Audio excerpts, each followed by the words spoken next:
¿Te imaginas enfrentarte a un ser que puede medir más de 18 metros de largo, que pesa lo mismo que un autobús escolar lleno, y hacerlo en medio de uno de los mares más fríos y remotos del planeta? Ahora imagina que no tienes un barco a motor, no llevas un arpón de metal moderno ni un traje térmico reforzado. Solo tienes un bote hecho a mano, con madera que cruzó océanos, con pieles de foca cosidas con tendones, y un arpón cuyo diseño apenas ha cambiado desde hace siglos. Eso es exactamente lo que hacen, todavía hoy, algunos cazadores inuit. No como una aventura extrema, no como un reality show de supervivencia. Y, desde luego, no como un deporte. Lo hacen porque forma parte de quienes son. Porque para ellos, esta práctica no es opcional. Es herencia, identidad, comunidad y supervivencia. Todo a la vez. Cada movimiento cuenta. Cada herramienta tiene historia. Y cada silencio encierra una lección transmitida entre generaciones que aprendieron a escuchar el hielo, a leer el viento y a respetar la vida, incluso cuando deben quitarla. En estas tierras, cazar una ballena no es cuestión de demostrar fuerza. Aquí, la fuerza sin sabiduría es un riesgo. La velocidad sin paciencia, un error. Y la caza sin respeto, una traición. Por eso, para el pueblo inuit, enfrentarse a una ballena no es enfrentarse a un enemigo. Es buscar el permiso del mar. Es acercarse con humildad. Es repetir una coreografía milenaria que mezcla la más pura habilidad humana con el entendimiento profundo de un ecosistema que no perdona descuidos. Piensa en esto. Mientras muchos en el mundo miden el éxito en términos de velocidad, eficiencia, automatización, aquí el éxito se mide en resistencia, colaboración y conexión con lo natural. Donde otros buscan dominar el entorno, ellos buscan vivir con él. Una caza puede tardar días en concretarse, semanas de preparación, meses de planeamiento. Y no solo en lo físico, sino en lo espiritual. Porque antes de tocar el mar, el cazador ya ha sido preparado por historias, por miradas, por silencios, por los gestos de los mayores que nunca escribieron un manual, pero dejaron todo codificado en su forma de vivir. ¿Te imaginas esperar todo un día sobre el mar congelado, en un bote sin motor, esperando que un coloso marino suba a respirar justo donde estás? ¿Te imaginas no poder mover un músculo durante horas, porque cualquier ruido, cualquier vibración en el agua, cualquier reflejo podría hacer que la ballena se aleje para siempre? ¿Te imaginas tener que lanzar un arpón con la fuerza exacta, en el ángulo exacto, al segundo exacto, sabiendo que fallar no solo significa perder la presa, sino posiblemente perder la vida? Y, sin embargo, lo hacen, no porque sea una hazaña, sino porque es tradición. Una palabra que en el mundo inuit no se guarda en museos ni se viste solo en fiestas. Aquí la tradición se respira, se come, se construye y se navega todos los días sobre un mar que no tiene memoria para errores. Y ahora dime tú, ¿desde qué rincón del mundo estás viendo esta historia? ¿Te atreverías a subirte a un kayak de piel en medio del hielo, sabiendo que ahí abajo te espera un coloso marino que podría tragarse tu casa entera sin notarlo? Déjamelo en los comentarios. Me encantaría saber qué parte de este primer encuentro con la vida inuit te está sorprendiendo más. Porque lo que estás a punto de descubrir no es solo una caza, es una lección, una historia viva. Una forma de entender el mundo en la que el ser humano no está por encima de la naturaleza, sino dentro de ella. Una cultura que no necesita mapas, porque su brújula es el instinto, la herencia y el hielo. En un rincón del planeta donde el mar se congela, el viento corta como vidrio y el horizonte está hecho de hielo y silencio, Hay quienes aún desafían a los gigantes del océano con herramientas que parecen sacadas de otro siglo. Porque lo están. Allí, donde las ciudades quedan lejos y las carreteras no existen, los cazadores inuit todavía se lanzan al mar en pequeñas embarcaciones hechas a mano, armados únicamente con un conocimiento ancestral y un respeto sagrado por la vida que van a quitar. Imagina el escenario, una superficie infinita de agua helada y cielo gris, donde el sol apenas roza el horizonte y todo el mundo parece contener la respiración. En ese escenario inhóspito, un hombre se aproxima en silencio, sobre un bote de madera y piel cosida con tendones de animales. Frente a él, bajo el agua, se mueve un coloso de más de 30 toneladas, una ballena boreal, un ser que ha vivido más inviernos que él, que ha nadado miles de kilómetros y que puede desaparecer en un segundo si detecta el más mínimo error.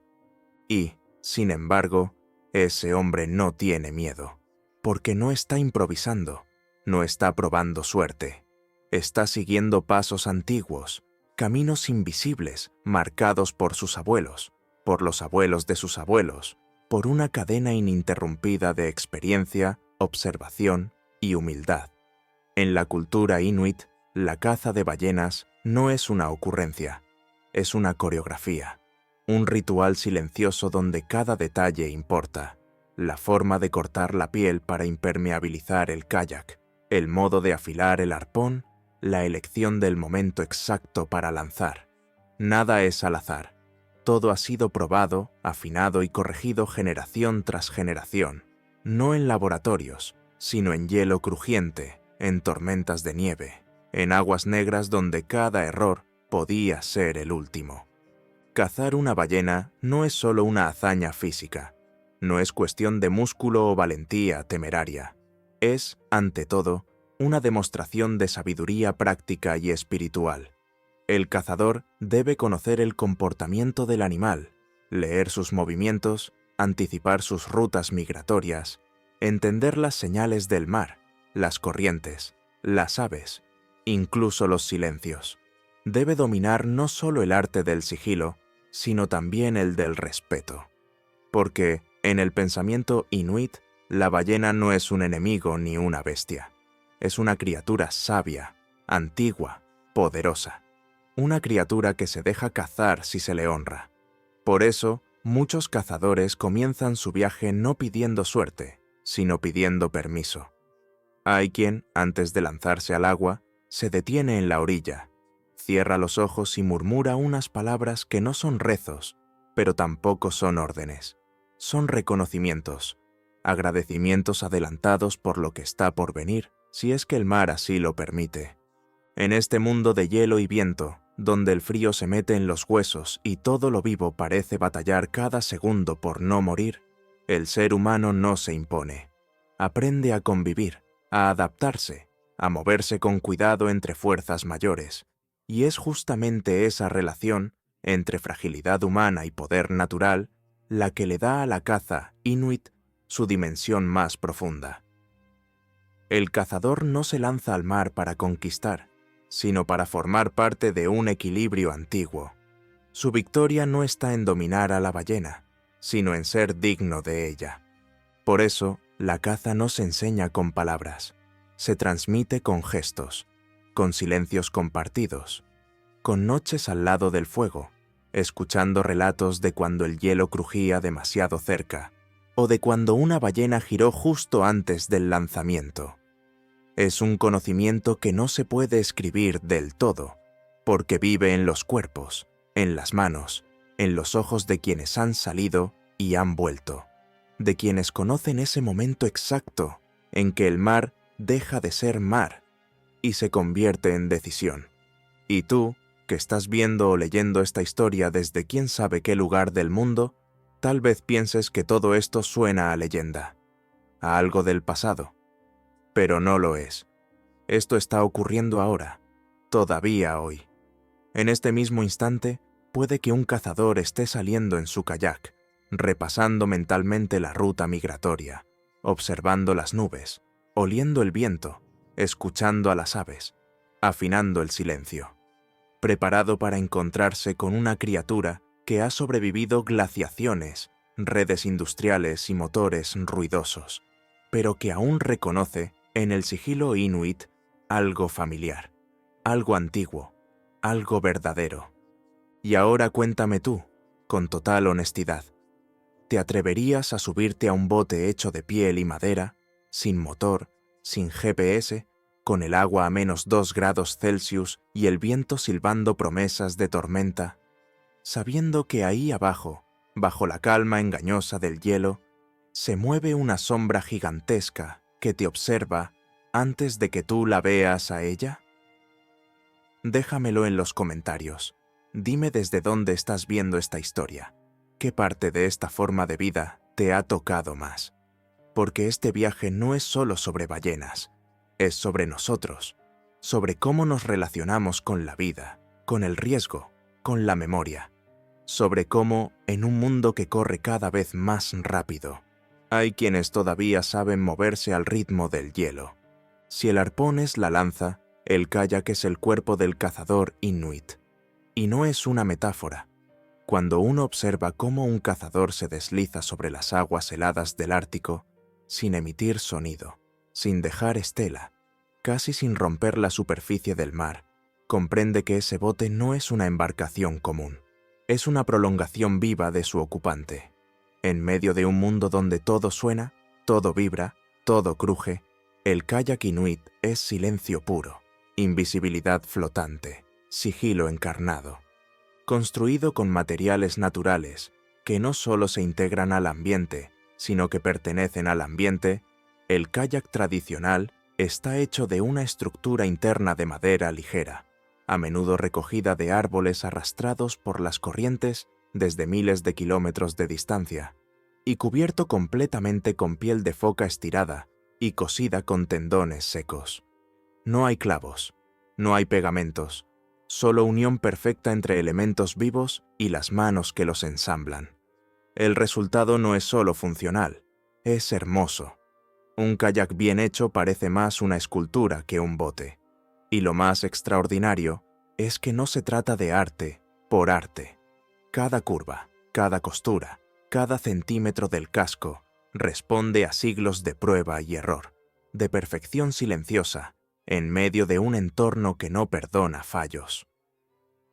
En la tradición inuit, la fabricación de un kayak no es un simple trabajo manual, es una iniciación. Se necesita tiempo, paciencia y precisión.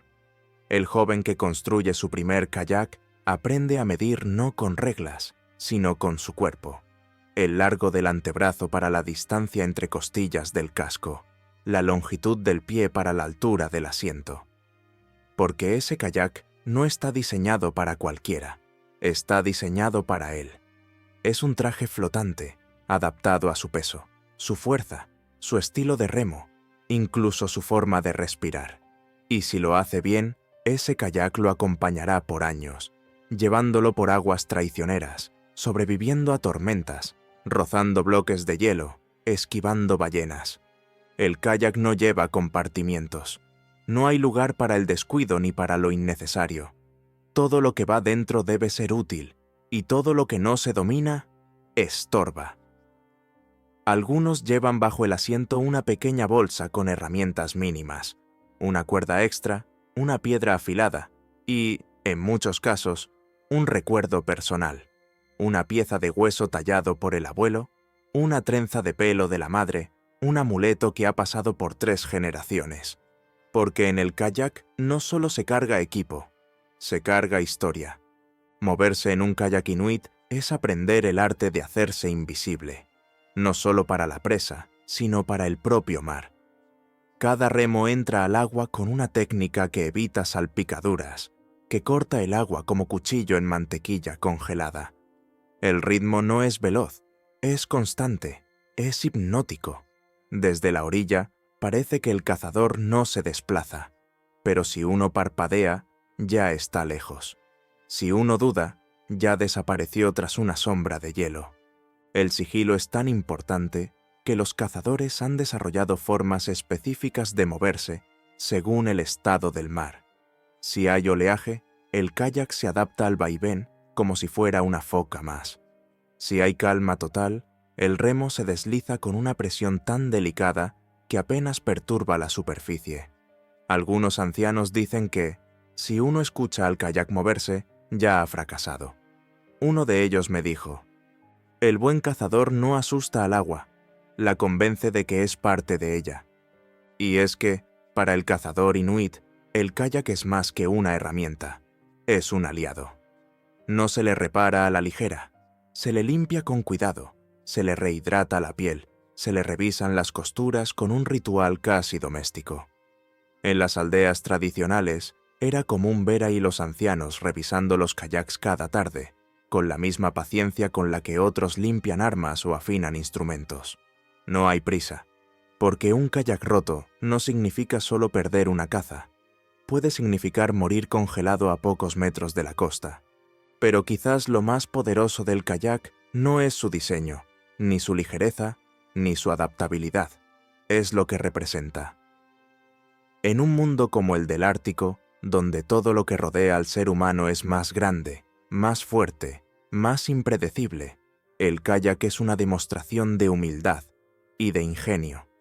No compite con la naturaleza, no intenta imponerse a ella, la escucha, la estudia, y luego se convierte en parte del paisaje, en una sombra que navega entre témpanos, en un murmullo que se pierde entre olas, en una línea delgada entre la supervivencia y el olvido. Hoy en día, algunos cazadores inuit usan botes de aluminio, motores, GPS, pero el kayak tradicional sigue siendo el corazón de esta cultura. Muchos vuelven a él cuando quieren cazar como antes, cuando sienten que las máquinas hacen demasiado ruido o que sus sentidos se han vuelto perezosos. El kayak no perdona distracciones, te obliga a estar presente, a escuchar, a sentir la dirección del viento en la nuca, el cambio sutil en la densidad del agua, el canto lejano de una ballena emergiendo.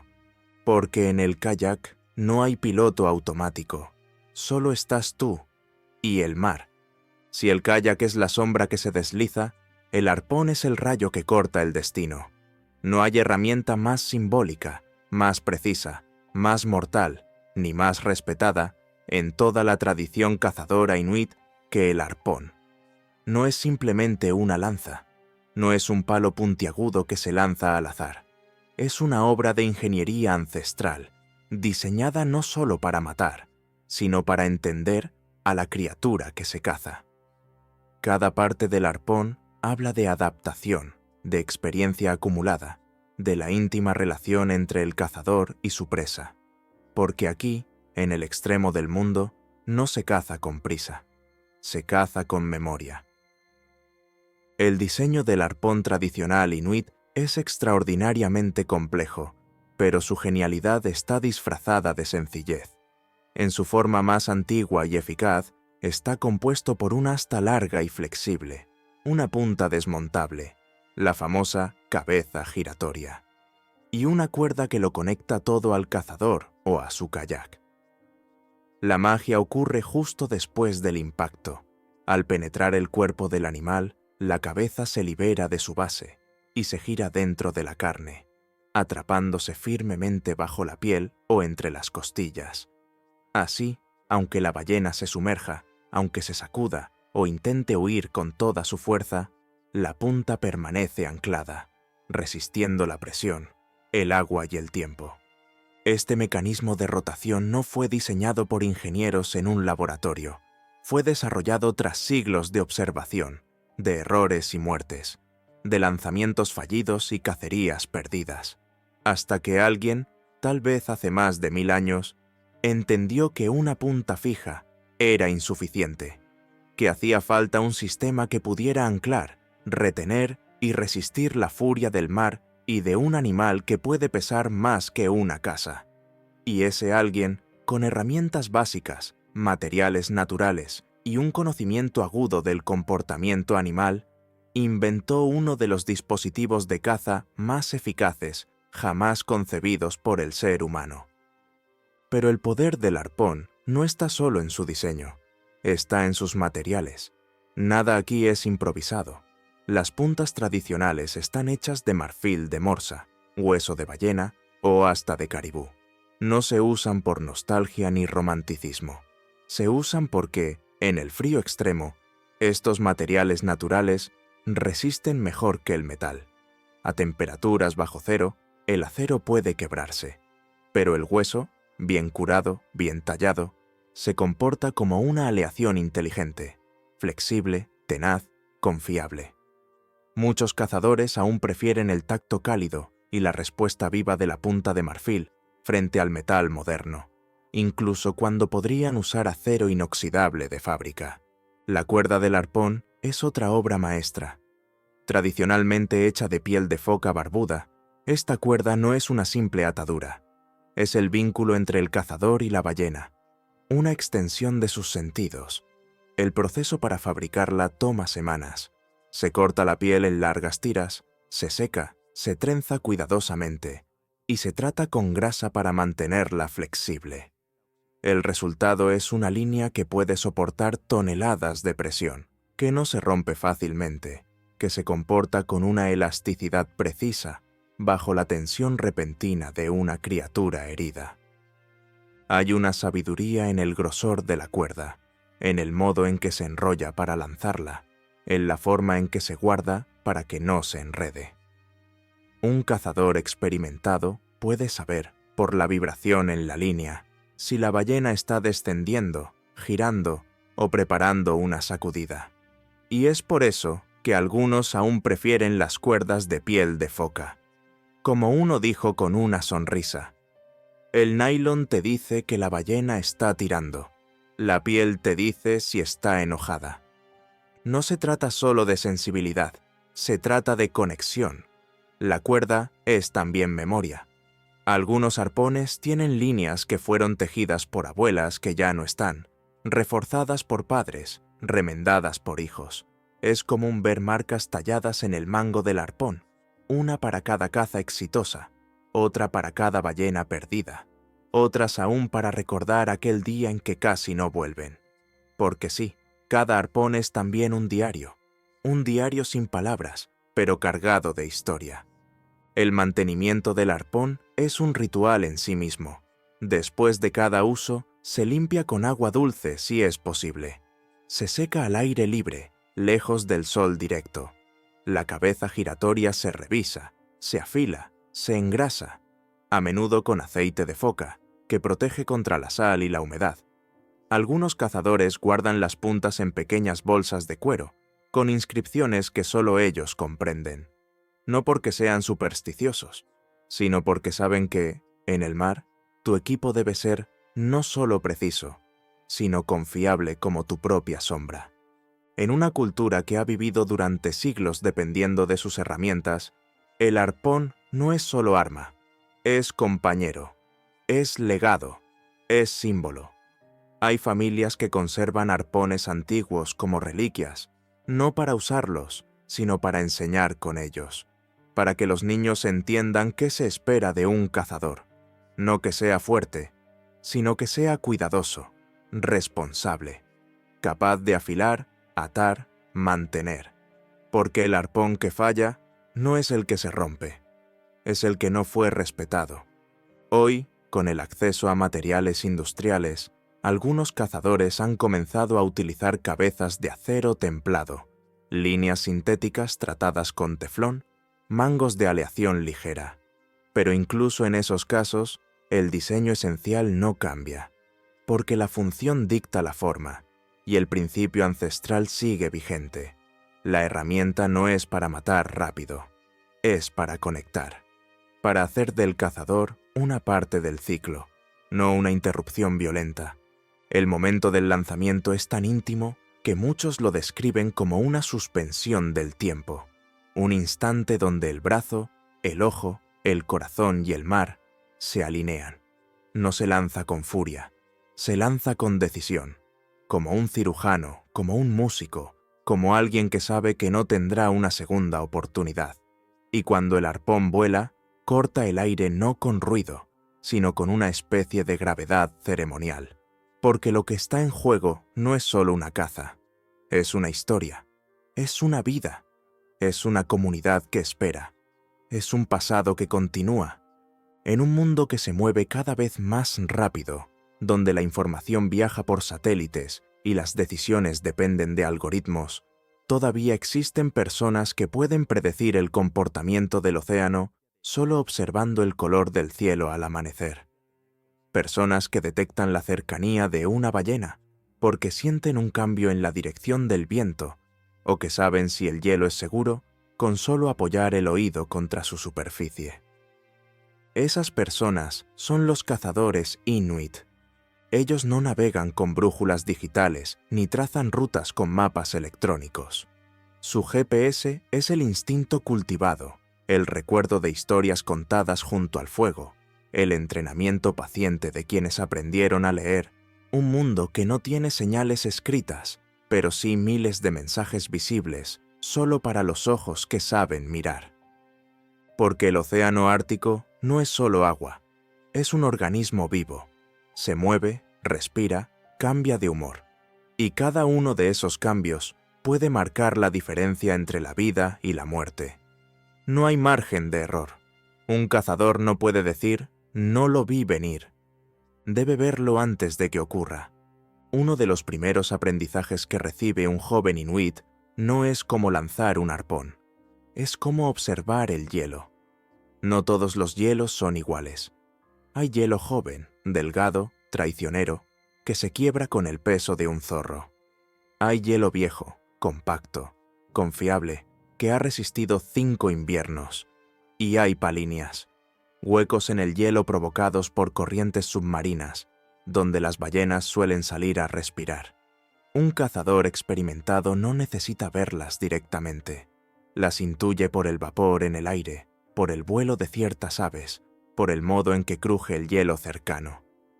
Para él, esos crujidos no son ruido, son lenguaje. El viento también habla, sabe decir si el mar será amigable o violento. Sopla desde el sur y el aire huele a deshielo. Llega del norte y arrastra un silencio que congela hasta las pestañas. El cazador escucha el viento como quien escucha una advertencia. No se le enfrenta, se le sigue o se le espera, porque el viento es el mensajero del océano. Si lo ignoras, el mar se encarga de recordarte que no le gusta que lo desafíen. Y luego están los animales. Las aves marinas, como las gaviotas o los frailecillos, no son simplemente fauna para los inuit. Son aliadas, mensajeras, centinelas. Una bandada volando bajo puede anunciar la presencia de focas. Un grupo que se arremolina en círculos sobre el agua indica que hay alimento. Y donde hay alimento, puede haber ballenas. Lo mismo ocurre con los peces. El cazador que lanza una red de prueba no está buscando comida. Está leyendo señales. Si hay ciertos peces, hay ciertas corrientes. Si hay ciertas corrientes, hay ciertos patrones migratorios. Y si hay patrones migratorios, hay oportunidades de caza. Incluso el sonido del mar bajo el hielo es parte del alfabeto invisible del cazador. Algunos colocan el oído directamente contra la superficie congelada y escuchan. No de forma poética, sino literal, porque el hielo transmite el sonido mejor que el aire. A través de él pueden oír el eco distante de una ballena rompiendo el agua, o el retumbar de bloques de hielo moviéndose por presión. Uno me dijo una vez, si pones atención, el hielo te cuenta lo que pasó esta mañana y lo que va a pasar esta tarde. El hielo puede avisar antes de romperse. Lo hace con pequeños chasquidos, vibraciones sutiles, cambios en su color. Un hielo confiable es blanco azulado, firme al pisar. Un hielo traicionero es gris, opaco, a veces incluso brillante, como una trampa disfrazada de espejo. Y aquí no hay margen para probar suerte, porque si caes en el agua a temperaturas bajo cero, tienes minutos de vida, a veces menos. Leer el entorno también implica leer el tiempo, no el meteorológico, sino el tiempo cultural. Cuando migran las ballenas, cuando cruzan ciertas rutas, cuando se acercan más a la costa. Estos ciclos no están escritos en calendarios, ni se anuncian en estaciones meteorológicas. Viven en la memoria de los ancianos, en sus frases crípticas, en sus advertencias al ver cómo florece cierto musgo o cómo la luna se refleja en la bahía. Los cazadores inuit no creen en la naturaleza, la conocen, y esa diferencia es fundamental. Con el paso del tiempo, algunos han incorporado tecnología, binoculares potentes, radares de superficie, incluso drones para ubicar grupos de ballenas desde lo alto. Pero cuando esas herramientas fallan, porque el clima cambia, porque la batería se congela, porque la señal se pierde, el conocimiento ancestral sigue funcionando, porque es resistente, porque está vivo, porque no depende de otra cosa que de la relación íntima entre el ser humano y el entorno que lo vio nacer. Uno podría pensar que, en medio de tanta modernidad, este conocimiento comienza a desaparecer. Pero número. Hay esfuerzos constantes por transmitirlo, por mantenerlo. En muchas comunidades, los mayores salen al hielo con los jóvenes, no para cazar, sino para enseñarles a ver, a interpretar huellas, a oler el viento, a distinguir si una grieta en el hielo es solo superficial o si indica que hay una corriente bajo tus pies. Una grieta en el hielo, en la ciudad, es una anécdota. En el Ártico, puede ser una sentencia. Por eso, cuando un cazador inuit se prepara para encontrar una ballena, no lo hace como quien sale a buscar algo. Lo hace como quien va a dialogar con el entorno. Sabe que no está solo. Sabe que todo lo que le rodea está lleno de señales. Solo necesita estar en silencio, escuchar, esperar, sentir y, sobre todo, respetar. Porque el mar, cuando quiere, habla. Y cuando no quiere, grita. Cuando el equipo está listo y se ha localizado una ballena, comienza la parte más difícil, esperar. Porque si crees que la parte dura es remar kilómetros entre hielo, con temperaturas que congelan el agua de tus pestañas, espera a ver lo que significa quedarte absolutamente quieto durante horas, sin moverte, sin hacer ruido, esperando el momento justo para atacar. En esa espera se transmiten cuentos, técnicas y advertencias. Un cazador joven puede pasar su primer invierno completo solo aprendiendo a leer el aliento del mar, porque cuando la ballena emerge, hay segundos, solo segundos, y si lanzas en el momento equivocado, todo se pierde.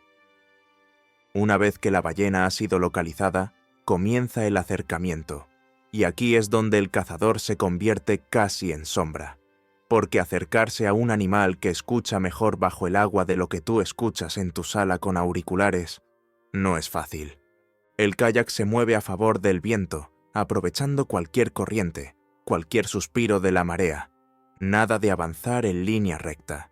Se usan trayectorias en zigzag, se deslizan por la sombra de témpanos, se esconden detrás de las ondas. El ruido está prohibido. El reflejo del sol puede traicionar. Incluso el olor del cazador puede delatarlo. Muchos se frotan con aceite de foca para camuflar el olor humano. Un cazador me dijo: después de 2 días con eso encima, las ballenas ya no me temen, me compadecen. El viento es el guía. Si sopla en la dirección equivocada, todo se cancela. Porque sí, una ballena puede olerte desde más de 500 metros si estás en su ruta. A veces, los cazadores se quedan flotando inmóviles durante horas, con el arpón listo, sin parpadear, esperando que la ballena suba a respirar justo donde ellos han apostado su paciencia. Es una especie de ajedrez en cámara lenta, donde la pieza más poderosa pesa más de 30 toneladas. Y tú estás sobre un bote de piel y madera. Y de pronto, sucede. La ballena rompe la superficie. El agua salta. El aliento humeante se eleva al cielo ártico. El cazador se endereza, respira profundo y lanza. El arpón vuela en un silencio espeso. Corta el aire, corta la historia y golpea. Si acierta, la cabeza giratoria entra y se traba. La cuerda se tensa con un chasquido que podría despertar icebergs dormidos. El kayak se sacude, y entonces empieza la segunda parte de la caza: resistir.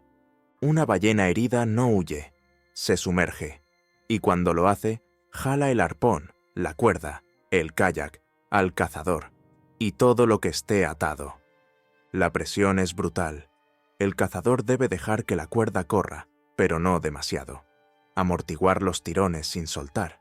Mantener el equilibrio sin volcar. No existe adrenalina comparable.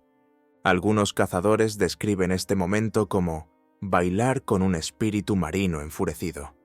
Otros lo describen más sencillamente: es como tener a Dios jalándote por la cintura para ver si mereces vivir otro día. La ballena no muere rápido, ni debe hacerlo. El proceso está impregnado de respeto.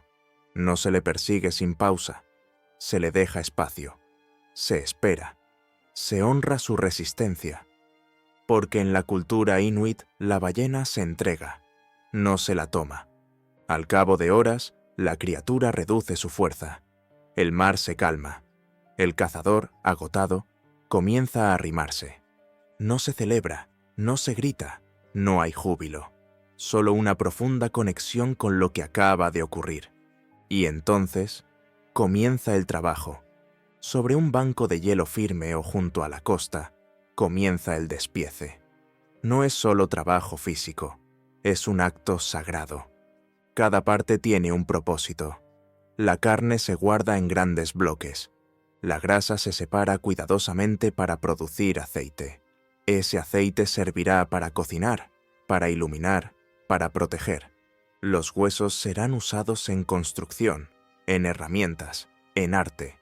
Las barbas, esas estructuras internas parecidas a cerdas gigantes, servirán para el hacer canastas, adornos, incluso trampas. Nada se desperdicia, nada. Una ballena, en manos inuit, se transforma en vida para toda una comunidad.